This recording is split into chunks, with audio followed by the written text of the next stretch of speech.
Enggak ada Pak Ustaz, karena agama Protestan belum ada waktu itu. Lalu kenapa abang jadi Protestan? Kalau Yesus nggak ada nyuruh toh? Kan Aneh juga.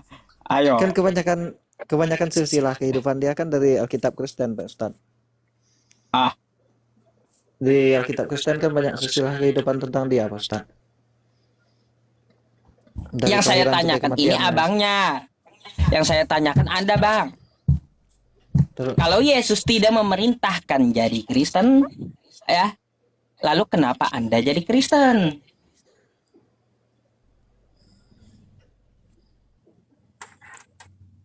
Coba mikir. Ketawa dia. Coba mikir kayak gitu. Bukan Yesusnya. Kalau Yesus tidak kenal dengan Kristen, tidak memerintahkan jadi Kristen, lalu ngapain Anda jadi Kristen? Kan gitu. Pak Ustaz Pikirlah di bikin situ. bingung ya. Lah bikin bingung katanya. Bikin abang mikir kan kayak gitu. Bukan Ya, merayu abang ya, atau apa kan. Tapi kan ya, jadi bahan pikiran juga kan. Apa yang saya betul betul katakan betul. apakah betul kan kayak gitu dikaji gitu. Ya, biar Eh, biar nanti cari materi ke yang lain. Minta minta ah, jawaban ke yang lain gitu kan. Nah, betul. seperti Kenapa jadi itu. Kristen kan? Iya, Iya, pertanyakanlah. Kalau saya kan hey Yusuf, kenapa kamu jadi Islam? Saya bisa jawab bang. Karena dalam Al-Quran saya, Allah Subhanahu Wa Taala memerintahkan saya masuk Islam gitu. Di mana ada ayatnya? ya. Quran ada. Quran surah Al-Baqarah ayat 208. Ya ayyuhalladzina amanu dukhulu fis silmi kafah. Hai orang-orang beriman, masuklah ke dalam Islam dengan kafah, dengan menyeluruh gitu. Disuruh masuk Islam.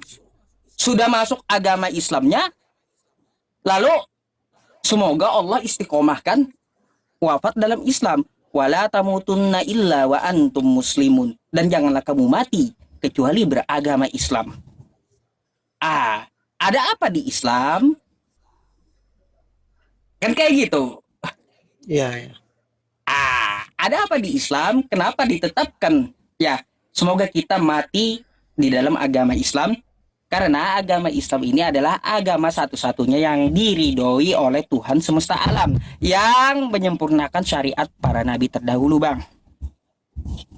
Jadi, ajaran Islam ini tidak bertentangan dengan ajaran Nabi Adam, ajaran Nuh, atau ajaran Abraham, ajaran Musa, ajaran Ezra, ajaran Daud, ajaran Yesus. Nggak ada bertentangan gitu. Nggak ada. Yang membuat abang beda dengan saya, itu bukan karena abang, ya, bukan karena abang mengikuti Yesus. Kalau Anda betul-betul mengikuti Yesus, kita nggak akan beda gitu. Yang Betul membuat betul. kita beda, yang membuat kita beda itu adalah karena kawan-kawan kita yang di Kristen itu mengikuti pengajaran yang di luar Yesus. Betul betul betul betul. Betul Pak Ustaz. Kayak gitu. Contoh teman-teman kan sering berargumen. Pada mulanya adalah firman. Firman bersama-sama Ya, dengan Allah. Dan firman itu adalah Allah, kata mereka. Yohanes 1 nomor 1. Kan gitu. Padahal itu bukan ucapan Yesus. Tapi tulisan dari Yohanes. Artinya kan udah beda gitu. Ya, yang tadinya kita ingin ikut Yesus, ternyata kita malah ikut orang lain di luar Yesus gitu loh. iya. Jadi seperti itu Kak. Jadi yang membuat kita berbeda. Lain halnya. Kayak gini Bang ya. Kalau Anda mengikuti Yesus betul-betul. Kata Nabi Musa, hai Bani Israel. Ini ulangan 6 nomor 4. Hai Bani Israel, Tuhan Allah kita, Tuhan itu Esa. Ini kata Nabi Musa. Lalu diulangi lagi oleh Yesus. Diulangi lagi oleh Yesus. Hai Bani Israel dalam Markus. Nih. Hai Bani Israel, Tuhan Allah kita, Tuhan itu Esa. Sama nih ucapannya dengan Nabi Musa. Lalu kita menyambung ke Nabi Muhammad. Qul huwallahu ahad. Katakanlah Tuhan itu Esa. Sama gitu. Nabi Musa, Nabi Isa atau Yesus, Esa, Nabi Muhammad, suaranya sama gitu. Katakanlah Tuhan itu Esa. tiba-tiba ada yang ngajarin Tuhan 3 dalam 1. Udah luput gitu dari ajaran Yesus kalau kayak gitu. Nah, tuh Bang, yang membuat kita berbeda. Karena apa? Anda lepas dari koridor gitu, dari relnya Anda lepas. Makan mie tu dengan ni. Dia terkoyak sedap pula ah. Itu ya. Itulah yang Pak Ustadz lihat kan apa video pastor tadi kan rasa yang tak pas juga. Kalau ikutkan ajaran Yesus kan, jika seseorang menampar pipi kananmu maka berikan pipi kirimu. Ini enggak, orang nampar pipi kanan balas pipi kanan kan lewat dari ajaran Yesus. Padahal dia kelas pastor. Ada lagi Bang, itu banyak tuh saya ambil videonya. Besok lagi ada lagi tuh saya akan tampilkan di YouTube saya sama di TikTok saya, nanti saya bikin VN. Ada dia tuduh pula Allah Subhanahu wa taala ini mucikari katanya. Penyedia wanita-wanita di surga. Nah, itu nanti saya tanggapi juga tuh. Yang kayak gitu oknum tuh Pak Ustadz. Benar di luar. Saya tahu oknum Bang. Saya tidak menyalahkan Kristennya, enggak. Iya. Saya tahu itu oknum gitu. Tahu. Di luar ajaran yang kayak gitu. Tahu itu saya oknum. Ya, jadi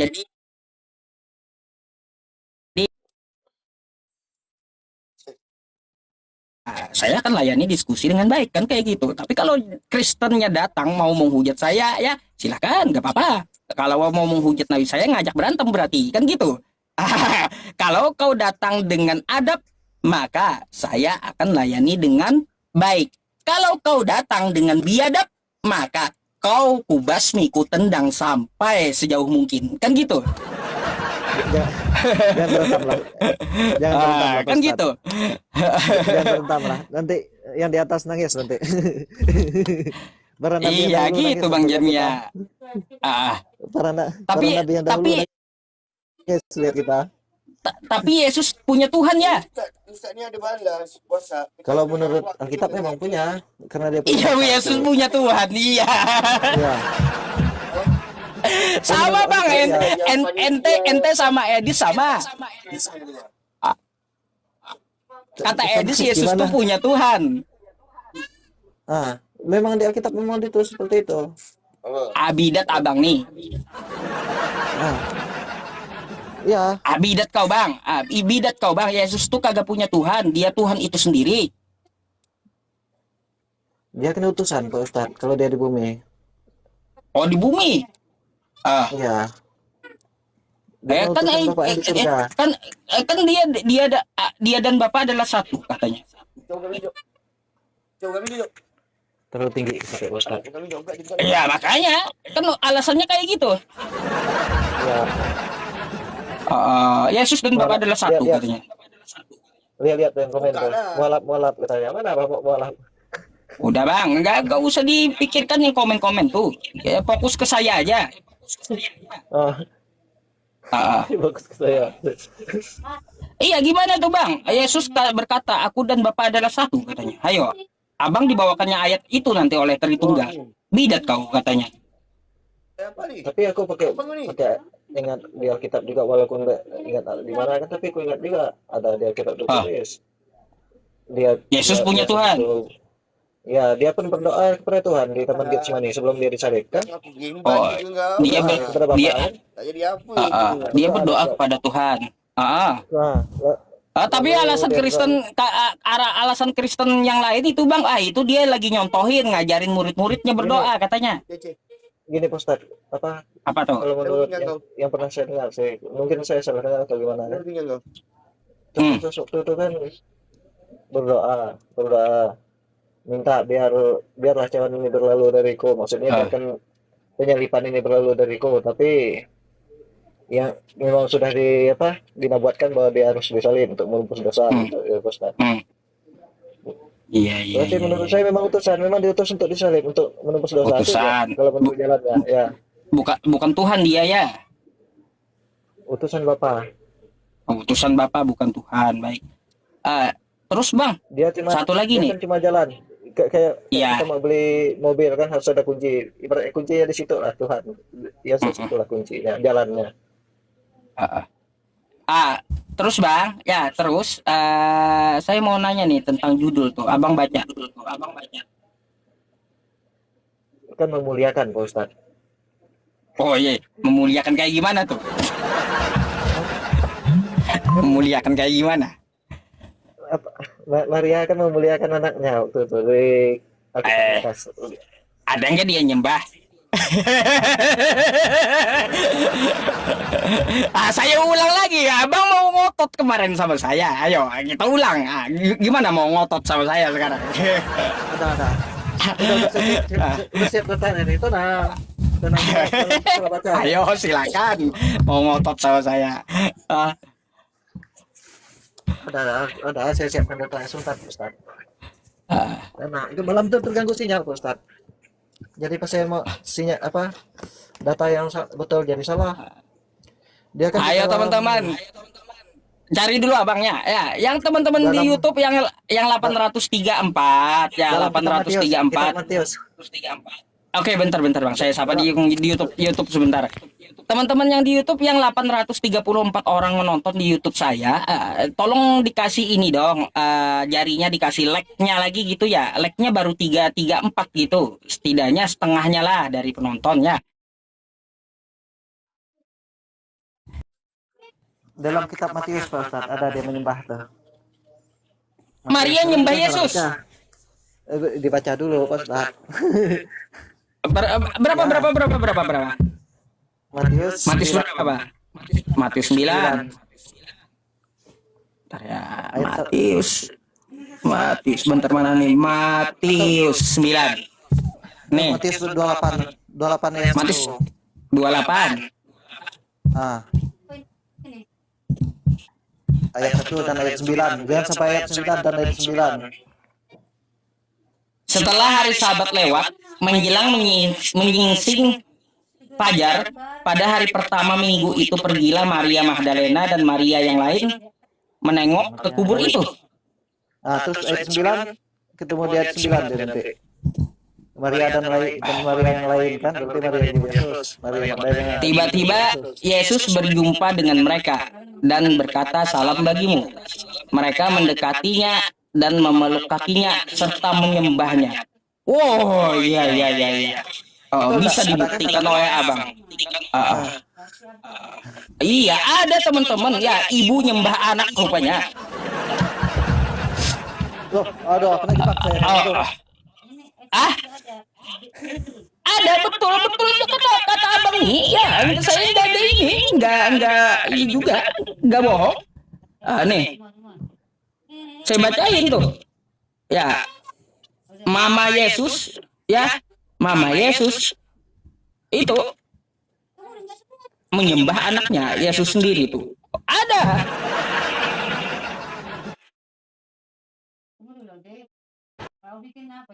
Nanti judulnya apa? Anakku adalah Tuhanku, kan gitu. Kan ada lagi nih Pak Ustaz. Kalau kita ikut kitab Lukas nih. Bang. Bentar dulu, Bang. Itu enggak disebut durhaka kah? Anak durhaka itu. Oh, masa ibunya disuruh nyembah sama dia? Sama dia. Anak durhaka itu, Bang. Dia kan utusan Tuhan, Pak Ustaz. Sedangkan ibunya memang manusia. Ibunya manusia, dia utusan Tuhan. Iya, dia utusan Allah. Wah. Jadi harus disembah gitu oleh ibunya. Iya, namanya kan dia kan Allahnya. Dia kan utusan Allahnya. Utusan Bapa di surga, menyembah, menyayangi, mengasihi. Sama dengan persamaannya. Kayak mau saya ganti aja dah judulnya, Bang. Yesus Sang Malin Kundang. Itu sangat tidak cocok Pak Ustaz. Nggak cocok, nggak usah. Ya udah, berarti nggak jadi saya pakai itu. Pakai ini cara Pak Ustaz. Yang Lukas pasal 1 ayat 46 itu. Maria memuliakan anaknya aja. Nah, kalau dia mau baik, kalau dia memuliakan anaknya sampai menyembahnya, sekarang saya mau tanya, yang mencabut nyawa Maria siapa? Rohnya diambil oleh Bapa di surga. Diambil oleh Bapa di surga. Bukan Yesus. Bukan karena nanti nanti kita tahu ada malaikat mencabut maut bahasanya Ustaz. Oh, Bapak dengan Yesus tadi beda ya? Yesus anaknya, Bapak tuh Allah. Oh. Allah yang di surga, Bapak di surga lah. Ini Ya ya Pak ya Ustadz, ya ya ya. jangan banyak tanya kayak gitu Pak Ustadz. Ujung Oh, jangan banyak tanya aja. Iya, kan saya mau tahu gitu, Bang. Makanya saya banyak tanya gitu. Kocak juga. Masalah saya pengen banyak tahu masalahnya, makanya banyak nanya. Ya udah, Harusnya Abang saya tanya. tanya semua. Ya udah, Abang Harusnya nanya. Abang Ya, yang bertanya. silakan. Silakan, Ini- Abang mau nanya, silakan. Ini orang awam yang ditanya Pak Ustadz. Jangan biasa ditanya Pak Ustadz. Hmm. Coba apa? Nih cerita yang apa? Pertanyaan yang tadi nih, kembali pertanyaan. Kalau mualaf atau apa? Murtad. Kalau mualaf kan dia asli Islam, asli Kristen kan. Kalau mualaf kan pindah ke Islam kan. Bukan cuma Kristen, Bang, agama lain juga, Kan, Buddha, Hindu atau yang Yang semuanya. anunya lah. Yang kesininya lah karena kita bahas dua agama ini kan. Dia Kristen. Dia tahu jalan sebenarnya, jalan kebenaran dan kuncinya itu dari mana untuk ke surga kan. Tahu. Tapi kalau dia pindah agama kesannya udah kayak Yudas Iskariot Pak Ustadz. Sama juga yang dari Islam ke Kristen. Ini tidak pula. Kesannya udah kayak cerita Yudas Iskariot zaman dulu. Ini macam Kalau teman-teman. pendengar saya sih. Kayak gitu ya, itu tergantung bagaimana cara penyebutan aja itu, Bang. Setiap ini kan, setiap agama mempunyai istilah masing-masing. Ada di tempat saya istilahnya kafir, ada istilah mualaf. Tempat Abang kan ada domba-domba yang tersesat tuh istilahnya kan juga. Gak masalah lah tentang masalah itu. Kalau Gitu. gimana ya? Kalau pandangan saya sih gini Pak Ustadz. Apa kalau kita udah tahu jalan lalu kita pindah rasanya enggak pas, kecuali memang jalan itu salah, kita bertobat kan bahasanya. Jadi gini, salah Bang, tuh, ya, bertobat. Abang juga perlu Berarti tahu. kita- Abang juga perlu tahu. Yesus itu dia berkata kepada siapa? Yang dia bilang tuh, aku adalah jalan kebenaran dan hidup, tidak akan sampai kepada Bapa tanpa melalui Yesus. Melalui Kan aku. gitu. Ya, Nah, dia ngomong sama siapa saat itu? Sama muridnya Thomas dan Filipus. Dua-duanya Yahudi. Ajaran Yesus itu hanya untuk Yahudi, Bang. Coba Anda buka Matius 10 nomor 5 sampai 6. Matius 10. Nantilah saya buka Alkitab, saya buka pindah lagi aplikasinya. Waduh. Saya bukakan dari sini ya. Ya, Tapi Abang yang baca ya. Mau? Abang yang baca. Oh, saya udah bukain gitu. Oke? Nih, kita belajar bersama aja, Bang ya.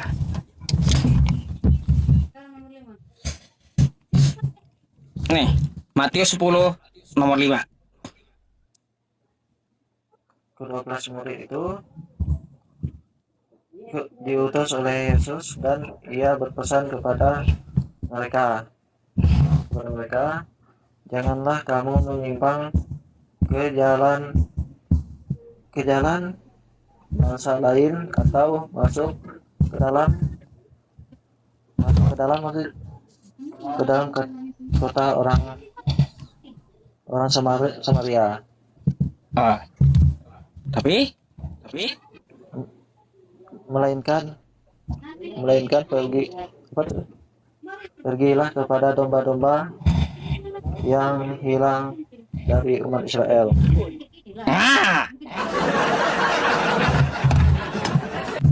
Abang Israel atau bukan nih, Bang? Ya, Indonesia lah Pak Ustaz. Ya Indonesia, bukan Israel abangnya. Ya, Sorry Bang, bentar. Suaranya mantul, kenapa? pikir kali Pak Ustaz. Speaker, abang punya 2 HP kah di situ? Satu aja. Oh, jangan pakai loudspeaker, Bang. Pakai handset aja. Headset nih Pak Ustaz. Jangan dikeluarkan suaranya.